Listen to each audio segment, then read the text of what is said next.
Thanks for staying with us here on The Pulse. Now, let's start from Parliament, where the minority is calling for the immediate dismissal of the Communications Minister, Sam George, accusing him of incompetence and misleading Ghanaians over negotiations with MultiChoice. The deputy ranking member on the Communications Committee, Charles Oredu, said the minister's handling of the DSTV pricing matter showed poor judgment and lack of candor. He argued that Sam George wrongly announced a 30% price reduction when MultiChoice later clarified that what was offered to subscribers was only a temporary promotional package, not a negotiated cut. The minister, all this while, reiterated his sole objective of price reduction. Indeed, in one of his media encounters, he reaffirmed this uncompromising price reduction position by saying, and I quote him, "I will meet Ghana and South African team in my office, and I'm clear in my mind that the meeting will not come to an end without an agreed price reduction." He continues, "I have seen the attempt by the South African management to say that when you buy a package, they will upgrade you to the next one. We are grateful," he said, "but that is not what Ghanaians want." The minister thereafter constituted a committee chaired by himself to further engage with MultiChoice and came to announce the outcome on September 29th. The display of disingenuity and deceit in what we properly termed a sentence update was seen by all of you.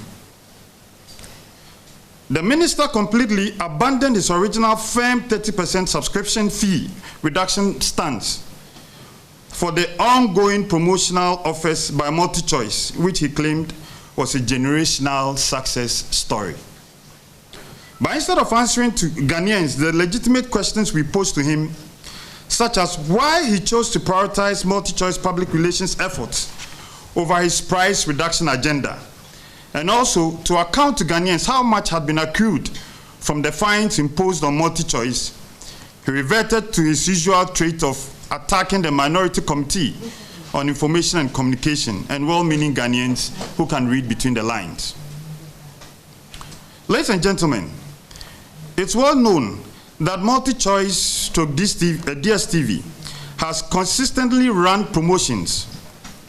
Since January 13th of this year, they have been offering a promotion called Step Up, which allows subscribers to upgrade their subscription to the next level at no additional cost in several countries. In July 2025, they reiterated this promotion and also reduced their decoder prices to show appreciation for both existing and the new subscribers. MultiChoice is continuing with this promotion, as indicated in their own release yesterday. It is important to note, therefore, that this is not the action of someone who, having failed to deliver on his promises, is attempting to take cover in these promotional offers. Our demand, ladies and gentlemen of the media, this impasse reflects the minister's lack of mental rigor in understanding and then conducting negotiations.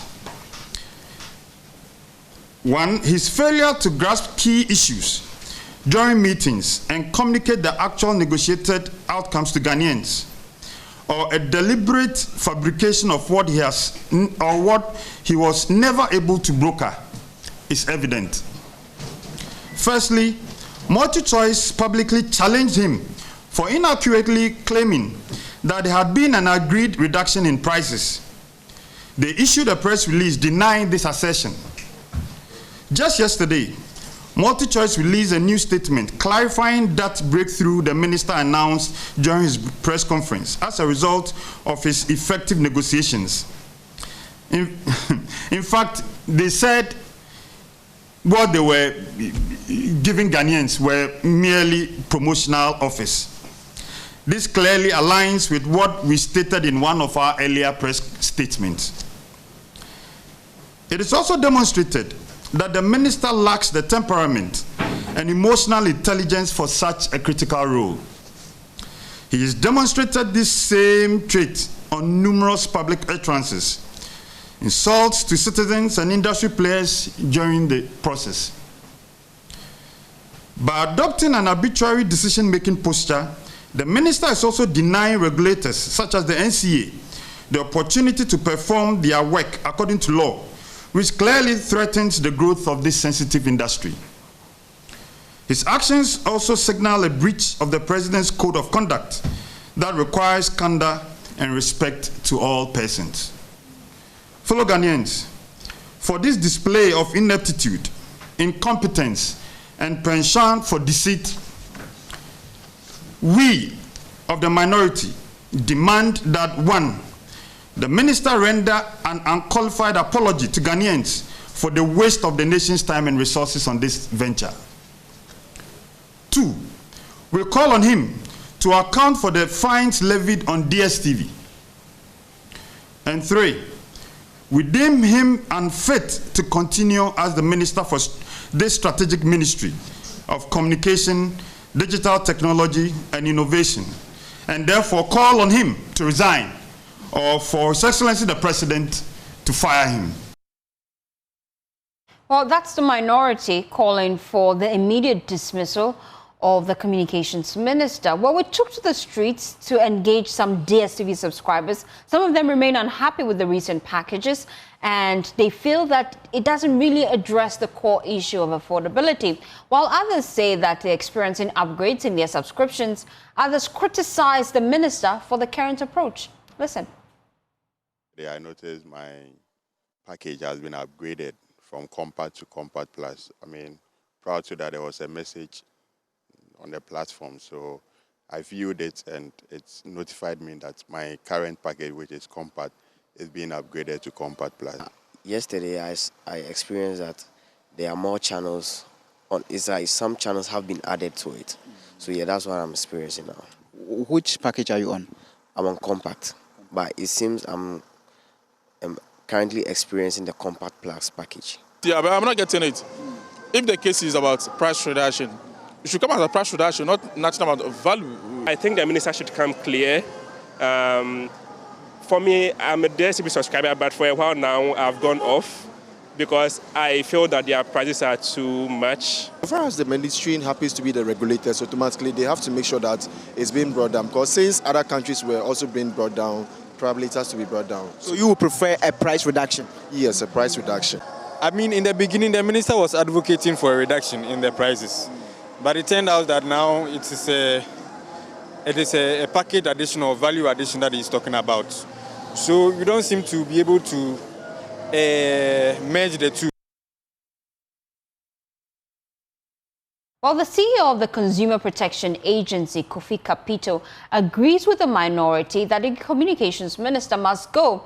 He's pushing for his resignation over the DSTV impasse. Kofi Kapito accuses Sam George of snowboating and failing to deliver on promises to reduce the DSTV prices, questioning why the minister didn't explore options like consumer boycotts to pressure MultiChoice into meaningful price cuts. Even with the data, if you can attest and be fair to Ghanaians, now that they've given you more, the data even doesn't even work as it's supposed to. It keeps rolling around, rolling around, and rolling around. There are pressing issues at NCA, the telcos, and the ministry, not DSTV. Like I said, DSTV says that a multi-choice or their subscription is luxury. How many Ghanaians even, if you like, do a survey for me. Ask NCA, what is the number of DSTV subscribers in Ghana? We have over 5 to 10 million people who have issues with their telephone, communications, and data. NCA, and I do this because I know, NCA has what they used to determine what the telcos were doing well, which is called the QoS, quality of standard, quality of service. Since the minister came, has he even found out that the NCA has even done that? That is a parameter that will tell you which telco is doing well and which telco is failing. He's been showboating, and that's the word I'm going. He's been showboating for the longest time, and he's been exposed. And we see what makes me angry is he's a typical person who can dish out the heat, but he cannot take the heat. If he can't take the heat, he should get the hell out of the kitchen. Mr. Sam George, honestly, it's only in Africa that we can joke about these things. These things in any other jurisdictions, his head will go. You know, he'll be made to resign. But Ghana, we can't do that. So he'll come back again, and he has audacity to be angry and insulting people. This is what even makes me sick. You've goofed. You haven't done anything that you promised Ghanaians you were going to do, if for nothing. Like I said, the song, you did your best, but your best is not good enough.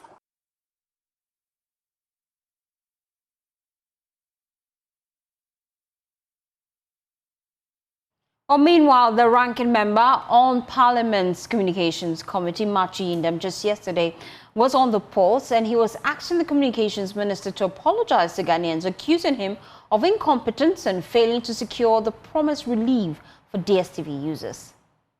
You promised Ghanaians that we should be expecting nothing but 30% cuts in our subscription to DSTV.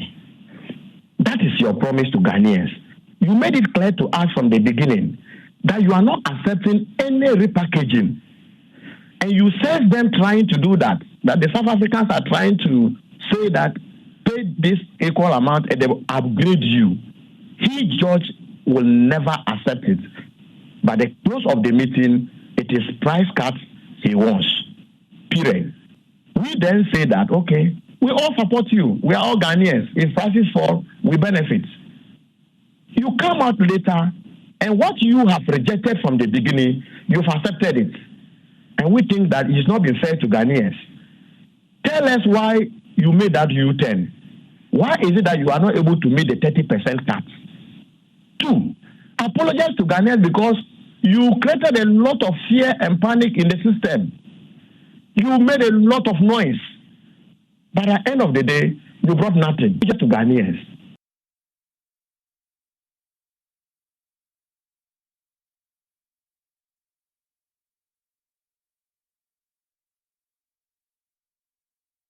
We'll be getting some reaction to all the things that have come up today here on the polls, especially the Communications Ministry, just to get a response as to the demands for the Communications Minister to resign. Well, we'll give you all that here on the polls, but away from that for now, unpaid nurses and midwives poured onto the streets of Accra today, demanding the release of salaries they say have been in arrears for more than 10 months. The health workers under the banner of the coalition of unpaid nurses and midwives accused the government of neglect, lamenting that many of their colleagues are struggling to survive, with some unable to pay hospital bills or even afford daily meals. On Thursday, they marched to the Ministries of Finance and Health to present a petition insisting they're only asking for their rightful pay, not loans. Before we hear from the Deputy Finance Minister and the Health Minister, as well as key individuals involved in this, here are highlights from the protest. Where the nurses and midwives are currently about to embark on a demonstration. According to them, they haven't been paid for 9 to some 9, some 10 months. And what has been the situation so far? Just a quick background. All right, thank you very much. So we are the nurses and midwives in Ghana who completed our training in 2020. We did our mandatory 1-year national service, and we stayed at home for 3 additional years. It was in July 2024 that the Ministry of Health brought a statement that it has collaborated with the Ministry of Finance to get financial clearance totaling 15,200 for us to be employed. Following that, the Ministry of Health opened its recruitment portal because the Ministry of Finance had released a budget allocation of over 48 million Ghana cedis to pay us. We went on to the Ministry of Health recruitment portal to fill our details. It was in October, November 2024 we started receiving calls from the various health facilities across Ghana that our mother ministry, Minister of Health, has posted us there, so we should resume or assume duty. We went, we did all paperwork, we filled all forms, and we started working. Those who did their staff ID, some got their staff IDs, some got their appointment letters. We were a total of 13,500 that were recruited. And out of that, it was in April 2025 that some started receiving their salaries. And as we speak, about 7,000 have received their salaries, but the remaining, who are a little over 6,500, are yet to be paid. But then we don't know when they are going to be paid. We have made a series of follow-ups to our mother ministry. They were telling us our financial clearance, the same clearance that was used to pay some of our colleagues, ours has expired. We didn't understand, but they told us they have written to the Minister of Finance to extend the clearance, which they are waiting for a feedback. It is 9 to 10 months now. We've met with the Minister of Finance. When was the last time you met with them? With the Minister of Health, just last week we were with them. But what was the response? They said we should give them time. They are still talking to the Minister of Finance, but they don't know when they are going to pay us. We even asked that we are going to be paid within this year. They still couldn't confirm for us. So all they are giving is false reassurances without any timelines, and we are fed up with it. So we had a press conference in Tamale. Kumasi, sorry. We didn't get any feedback. We followed up with a demonstration last week in Tamale. We submitted a petition to the Northern Regional Minister at the Coordinating Council to be passed to the President. At the moment, we have not had any positive feedback. So we are following up with the demonstration. Every day, we are working on it. For the past 7 months, we've been working on that salaries, and we've still not seen anything. I don't know how the express have to go to work. How are you surviving? How we survive? We are surviving. Survival taxes. You have to call your family members for money. And we are tired of calling. When they even see your call, they don't answer the call again because they know you are coming to beg for money. For that 10 months, we are tired. We are really tired. We are not slaves. We are very tired. For 10 months, we've endured that 10 months. It's enough. It's enough. We have endured it. We are begging the Minister of Finance to please pay us. We are claiming our clearance has expired. We are begging them to renew our clearance. If they can't renew it, they should revoke our appointment. It would rather be good than be in the house. At least we'll do something. And then be on the water and not have any source of income. What we don't want to hear is the client has expired. How? Because the same client they issue, they use it to pay others and leave others. Why do they leave it? Why do they leave us? Because it's the same clients that they issue the same day. We fill the same form with them, and they paid our colleagues and left us for them. What are some of the things that you personally are going through as a result of not being paid? For me, like this, I have to wait till maybe 1 to 2 o'clock before I buy gobe and eat and drink water till the next day. I've been eating once a day. Sometimes sometimes I'm not even getting food to eat. It's very painful. It's very painful. They should just try and we are begging the government to pay us. And we are eating once a day. Even the once a day, we cannot afford it. We cannot afford it. We are owing quick loans, FIDO loans. We are owing loans. We took loans to come and rent. It's here. I have a loan. My loan is due to be a FIDO. So that's what you can see on the screen right now. FIDO loan to come and rent 6,000, and I'm still owing FIDO. I'm still owing. But I've been working for 10 months. I started working in December. I've been working for 10 months. Without salary, nothing. Borrowing for far too long. When you're going to work, you pick a car. At the end of the month, you pay your bills. Your landlord will not take you for granted, like you are staying and your salary is not in, so you cannot pay your bills. You are paying the bills because everybody is paying. Why do you keep disrespecting us? What was our crime? Was our crime the fact that we went to buy nursing training forms and not purchasing that of university to practice political science or what? Deputy Finance Minister Thomas Ampem-Nyakon, who received the petition on behalf of the Finance Minister, acknowledged the lingering legacy challenges but assured the nurses and midwives that all arrears will be cleared after the presentation of the national budget. The petition on behalf of my minister, and I'll communicate, I'll send the petition to him. I will also add the message that you have added to this petition. Now, this issue has been brought to our attention. The health minister and my minister are in constant touch. They are discussing all these issues. We know your predicaments. A few days ago, some of your colleagues in the education sector came here with a similar petition. The message I give them is what I'm giving to you, that your issue is being addressed. There are a lot of legacy challenges that we inherited, and we are working earnestly to fix all of them. In the next month or so, the finance minister will be in Parliament to present a new budget. Issues of health, workers who have not been paid, not just you. There are even some doctors and others are seriously being considered, and you are going to receive your salary. We appreciate the work that you do for Ghana, and I'm sorry for those of you who are not even well, but have had to walk all the way to here, to this place, to present this petition. It will be given the needed urgent attention, as you have stated, and you hear back from us. Okay. Thank you, sir. Please, you made a statement. We just need a clarification, if you would permit us. You said the ministry will meet in Parliament to present a budget next month, and we will be paid. So we want to be sure, is it next month we are going to be paid, or when? I didn't say that. Details, you have just presented this petition. I am telling you that we have received the petition. It is getting the needed attention. As to timelines, when your bank accounts will receive your salaries, I cannot stand here to announce it. Those details will be given to you in due course. Thank you. Because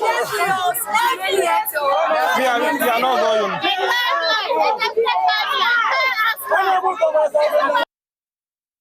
Well, the unpaid nurses also marched to the health ministry, and the health minister, Kokode-Nwamase, also disclosed that his administration inherited some 13,500 recruited nurses without financial provision, a situation that has worsened the area's challenge. Listen. I have been a member of parliament, and I'm still a member of parliament from a rural constituency. We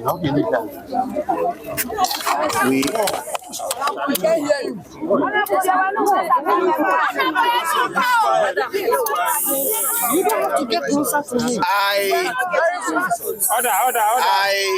have been a member of parliament, and I'm still a member of parliament from a rural constituency.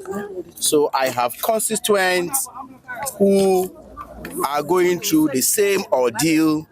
I have family members who are going through the same ordeal. But not yourself. The truth of the matter is that we inherited 13,500 of you being recruited without any financial provision. Please listen to me carefully. Now, as I speak to you now, we have collaborated with the Ministry of Finance. And please listen carefully. When it comes to issues of salary, the Ministry of Health then collaborate with the Ministry of Finance. Now, out of the 13,500 people, more than 7,000 to 8,000 of them have been processed and they are receiving salaries. Now, we have about 6,500 of you whose documentations are still being processed. What I can tell you on authority is that we appreciate the challenges you are going through, but we as a Ministry of Health will continue to work closely with the Ministry of Finance until all of you are paid. And so I have heard a lot of you screaming, when. With the greatest of respect, allow me to get back to my colleague, the Minister for Finance. Let's put our heads together so that we can give you the final, deadline. I do not want to stand here and give you a timeline, say next week, and when it's not being fulfilled, it will be construed as we have also, disappointed you again. I know you have going through a lot, but with the greatest of respect, please bear with us. Please bear with us. We'll continue to work closely with the Minister of Finance until each and every one of you have been paid. You are right to demand what you are due. Yes, you are an employer. And therefore, not until all of you are paid, we will not relax on our hours. But unfortunately, we will not determine your salaries as a Ministry of Health alone. We will have to work closely with the Ministry of Finance. I thank you all for the opportunity. Now let's hear from the convener of the unpaid nurses and midwives, Stephen Kojo. Thank you for your time here on The Pulse. You've just been hearing the assurances of the Finance Ministry as well as the Health Ministry. Are you satisfied?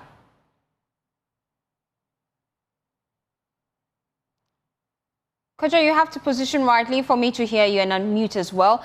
We've just been hearing from Kwabena Mintae-Kando, the Health Minister, tell us that, in fact, he had inherited an administration where 13,500 of you were recruited without financial provision. And this is one of the key concerns he raised, the reason why your monies have delayed for so long. But I also heard him say that 7,000 of you have been cleared. And I heard a lot of discontent among your members when he put out that figure. So I just want you to clarify for me. Do you have a challenge with the figure that he put out today?